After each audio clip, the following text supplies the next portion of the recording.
Hello అందరికీ. ఎవరైనా మొదటిసారి నా ఛానల్ చూస్తున్నట్లయితే దయచేసి నా ఛానల్ని సబ్స్క్రైబ్ చేయండి, వీడియోస్ని లైక్ చేయండి. నేను నా ఛానల్లో అన్ని రకాల వీడియోస్ని అప్లోడ్ చేస్తాను. ఈరోజు నేను మోరల్ స్టోరీ గురించి చెప్తున్నాను.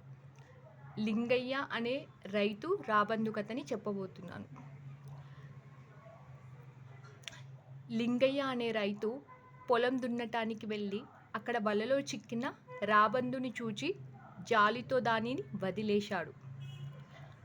ఆ తర్వాత లింగయ్య భోజనం చేసిన తర్వాత అలసటగా ఉండి ఒక పాత గోడ పక్కన నిద్రించాడు. ఆ పాత గోడ తొర్రలో ఉన్న ఒక పాము లింగయ్యను కాటు వేయడానికి రావడం గమనించి రాబందువు ఆ పామును ఒక్కసారిగా కాళ్ళతో తన్నుకుపోయింది. ఆ శబ్దానికి నిద్రలేచిన రామయ్య రాబందు చేసిన సహాయానికి ఆశ్చర్యపడ్డాడు. మనం ఈ కథలో ఏం నేర్చుకున్నాము?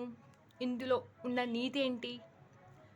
ఒక మంచి పని మరో మంచి పనికి ప్రోత్సహిస్తుందని అర్థం.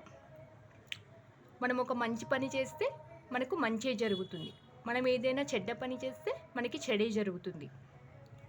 కాబట్టి వీలైనంత వరకు ప్రతి ఒక్కరికి మనం మంచి చేయాలి, మంచి చెప్పాలి. అప్పుడే మనకి దానికి తగిన మంచి ఫలితం దక్కుతుంది. Thank you.